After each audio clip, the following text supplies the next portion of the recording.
Our first guest tonight is a man of only 4 letters, but he is one of the most significant people on this planet. He has adapted his extraordinary life into a one-man show called Bono, Stories of Surrender. Edge is turning my graffiti into some Raphael mother and child.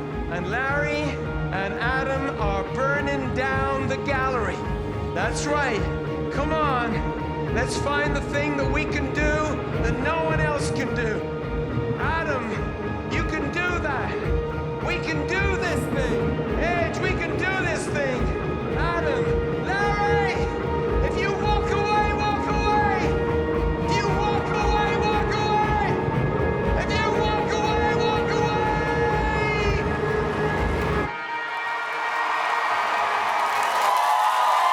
Bono, Stories of Surrender premieres Friday on Apple TV+. Please welcome Bono.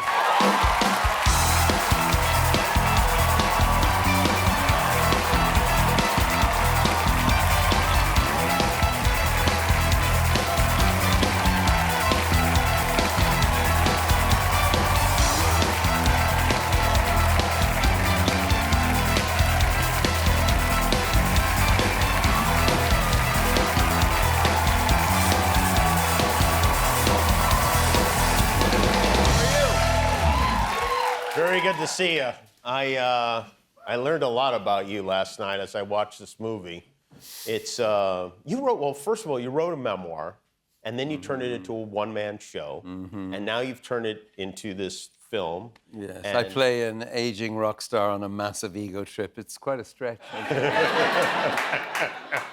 I was talking to my wife. We were talking about you for a long time last night because you're such an interesting person, because you openly struggle with this idea, because you are a massive rock star, as massive as they get, but you have this, you constantly remind yourself that of your humility. That I'm short. Yeah, you do that. Short, massive rock star. You do that to yourself all the time, and I wonder why that is, because you can never just let it float out there, can you? You have to say something to put a little pin in that big balloon that we all enjoy. Yeah, that's... shall I lie down and you can cancel me? I promise my missus, Ali, that I will do that at some point in my life. Yeah, you know, you opened this show on recounting your time on the operating table in 2016. You had heart surgery. And you said something that really hit me, and you said it a couple of times in the movie. You said, you reached out to God, and God wasn't there. Just for the moment. For the I moment. was probably high on a lot of drugs, because that's what they give you when you're having heart surgery. And and I just... Look, it is a story of 3 fathers. It's the story of my father, Bob, Brendan Robert Hewson, and my rather complicated relationship with him. It's the story of me becoming a father and not wanting to screw up, in the sense that maybe I hadn't been the best son to my own father. And then, if it's okay to talk about such subjects on late night TV, sure, of course, it is. Yes, it's about my father in heaven and the wrestling I'm involved with there. Yeah, the wrestling. Yes, I believe these things, but I have so much, and others don't. And how should I feel about that? What should I do about that? All those questions that you, I think, express so well, and that I don't really hear people talking about. Well, I'm glad, because it's a strange... in music, in rock and roll, we go to church in the dark, don't we? And, we're looking for sparkly stuff out there. We're looking for some transcendence. We find it with our audience, We get to that other place. And I realized with the cinema, it's the same. People go to church in the dark and they look for the sort of projected light of other stories. And yeah, this is church for a lot of us. Music and cinema and theater, and because we've lost. I mean, I'm sure in America it's hard to even bring up the subject of religion, because people have often got just enough religion to inoculate them against it. You know, it's hard for people who were brought up, you know, with a tough religious background, and I understand why people would walk away. But I haven't. I've held on to my faith, and more importantly, my faith has held on to me. And it's this beautiful relationship that I have with this force of love and logic. You know, if you believe there's a force of love and logic behind the universe, which I do, that it might be interested in the detail of our lives is extraordinary. And that it might describe itself as a baby born in and straw at a particular time to particular people, that's kind of already kind of extraordinary, but I believe that. Your mother died when you were young. Your father raised you and your brother. The movie is, I think, more than anything about your relationship with your dad, which improved over the years? Yeah, I mean, I played my father every night and on the stage. Everyone's got an asymmetrical face. If I turn this way, I think, a little bit younger. If I turn this way, I'm my father. So I just sat on the stage, and then occasionally I would say, just become my father. You're a baritone who thinks he's a tenor. And I'd be like, what do you mean, Dad? And actually, I am a baritone who thinks he's a tenor. It's actually a brilliant line. He has all the best lines. And when I was a teenager, I probably didn't realize that he was that funny. And, you know, he had the audacity to ask me how I was going to become a professional musician, considering I couldn't sing or play. How dare he? So I had this combative relationship with my father, but I learned through this play to like him as well as love him. And, you know, it's set part of it in a pub in Dublin called Finnegan's, and we would sort of sit like you and I are sitting and sort of not talk to each other. We'd have a pint of Guinness, he'd have a little black bush of whiskey, and we just... And I made friends with my father after he passed, really. And I would advise anyone out there, that's not the smartest. And, you know, we fought a lot. We didn't speak. My mother died when I was 14, happens to people. But the thing that was extraordinary was my father just never, for a series of complicated reasons, he just never mentioned her name. So she kind of disappeared. And even my brother, who's a lot older than I, we can't remember her. So I wrote the book to try and retrieve some of those memories from this kind of river of silence that we lived in 10 Cedarwood Road on the north side of Dublin. You really, I think, you had a lot of grace for your father because he was not supportive. He was envious, is that fair to say? Well, he was a tenor, and he sang beautifully. And it's absurd to hear you say that he didn't think you were a good singer while you're singing so beautifully in this film. It's like it's almost like you're proving it that him wrong. Well, yeah, look, that's part of this, I'm sure. And he, you know, he did once. He came to Texas. His first time in the United States. Arrived in Texas. U2 were playing. Was a roar of the crowd, Texas roar, just a huge roar from the Lone Star State. It's kind of incredible. And I had it planned. I had the spotlight.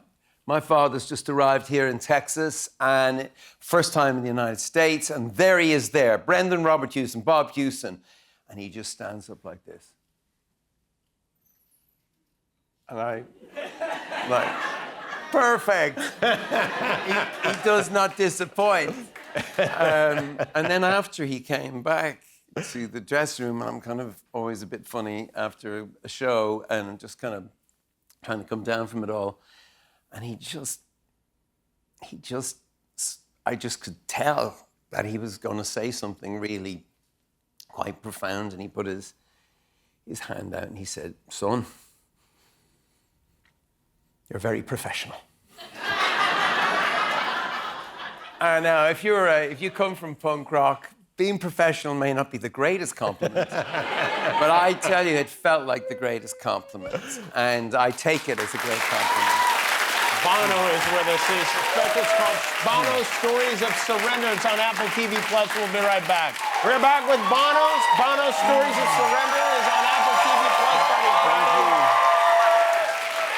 Your movie got a big reception at Cannes at the film festival there. You had a big 7-minute standing ovation. Your family was there? Oh, yeah. Your friend The Edge was there with you? The Edge traveled from Los Angeles, flew in himself on his own to France because he knew my arse was so far out the window on this one. And I asked him, how are we okay? He said, no, your ass is in good shape, dude. And it's very glamorous, Cannes. It's like the Met Ball, but without the nudity. It's in France, and it's a whole thing. And I'm not, as I think you've figured after all the shows we've done together, I feel like an impersonation of a rock star, and I'm not that glamorous, and this is very glamorous. It's funny, if I can say this, I don't know him, but I bumped into Russell Crowe just a few nights ago here in Los Angeles. And I was telling him how do you do the red carpet thing and all the hoopla? He said, I'm an actor, mate. He said, I just act the kind of person who could do a red carpet and, the talk shows and everything. Just do it, And I'm like, genius. And my daughter, Eve, who's an actual actor. Yeah. Even before that, she counseled me on how to be on your show. Oh, she did? Yeah. I've asked, this is new in a way for me. and she said, Dad, you just got to bring it. And I'm like, bring what? She said, it's just answer Jimmy's questions. None of the jazz conversation without full stops and commas. Just answer his question. No false modesty. You're in the greatest rock and roll band on the planet this week. This week, she said, the greatest rock and roll band on earth this week. So she said, just stand up and take it. So I'm going to.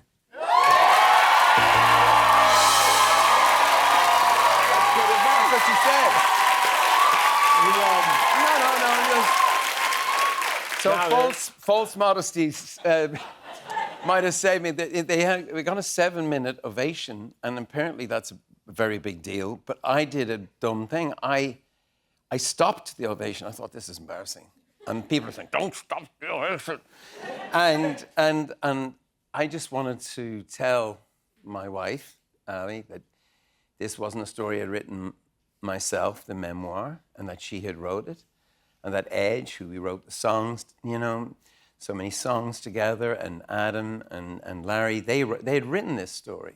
And I wanted to say that to them. And so I shouldn't have done that, though. I shouldn't have thanked my family. I should have just taken the ovation. No, you did the right thing. Speaking of your band family, are you working on anything right now? Oh, yes. You are. You are in. What stage of the process are you in right now? Are you in a studio? It's where you've been in a studio. You have. Oh. It is, and I think you've sometimes got to deal with the past to get to the present, in order to make, the sound of the future, which is what we want to do. It's the sound of, I would say, 4 men who feel like their lives depend on it. And I remind them they do. and nobody needs a new U2 album unless it's an extraordinary one. And I'm feeling very strong about it. Songs for the kitchen, songs for the speedway, the garage, just for every part of your life, songs to make up to, songs to break up to, and U2 makes a very unique sound when we play together, and I think, the sound of a room is what we're going for, and And yeah, Larry's back from injury. That's great. He's really innovative. You had, you took a photo here with, there's Edge and you and Sean Penn. Yeah, he brought in some reinforcements in case it didn't work from the front line of Ukraine. From the front Freedom line. fighters. Hey, can I ask, whose side are you on, Trump or Bruce Springsteen?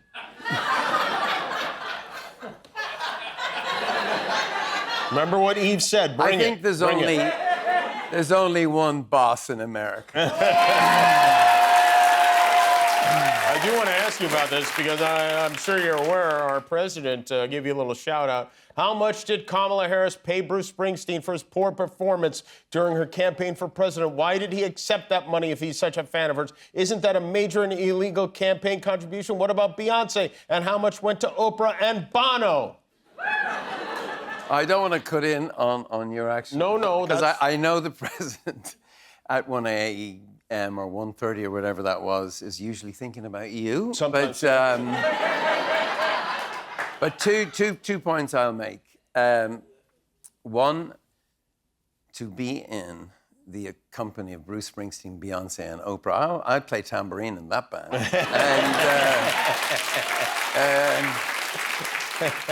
And two, you two and I have we've never paid or played a show to support any candidate from any parts. That never happened. It has never happened, and you know it's called Truth Social. It seems to be pretty antisocial. And it's not very true a lot of the time. So, It's but ironically titled. But a clue to being in such esteemed company might be the fact that I co-founded the One campaign, which is by design bipartisan, and we've got a lot of very religious Catholics, evangelicals, conservatives, who are very, very, very angry with the person that they voted into office, having demolished instruments of mercy and compassion like USAID or PEPFAR, which had saved 26 million lives of people who had AIDS around the world. That's the America that we love. That's the America that we all want to be part of. And they are not happy, and there will be trouble. I do want to ask you about one funny thing that happened. I happened to be in your presence when this happened. We were at dinner, and you found out from one of your kids that one of your other kids was camping at Joshua Tree. Oh, yeah. And hadn't bothered to tell you. And you were annoyed, yes? No. Look, the kids, our kids they're extraordinary, and that was the youngest, John. He's probably the wisest of them all. But yeah, no, I was saying, we played an album called The Joshua Tree. It didn't matter. I'll get there. And I had another one, our eldest son, his name is Elijah, and he's in a band called Inhaler. Inhaler. Incredible. And he's just completely not bothered by the fact that his father might be a bit famous or whatever. I mean, really not bothered. Yes, it's quite a different relationship you have with Eli from your dad. I mean, it's... Yeah, he's very cool with it. On his last album, he has a song called All I Got Is You. I said, Elijah, U2 has kind of quite a well-known song called All I Want Is You. If you're worried about, any kind of comparisons because you're a high school band and you've got this 3-octave range and all this, we said, no. And, I did say to all our kids, the great thing about advice is you don't have to take it, and they haven't. Bono, everybody. Bono, Stories of Surrender. Watch it Friday on Apple TV+. Thank you for being here. We'll be back with Nathan Fielder. Guillermo, do you know how many subscribers we have on YouTube now? 20 million. That's right. Yeah, that's why we're wearing these glasses. Thanks for being a subscriber. If you're not, help us get to 20,000,001.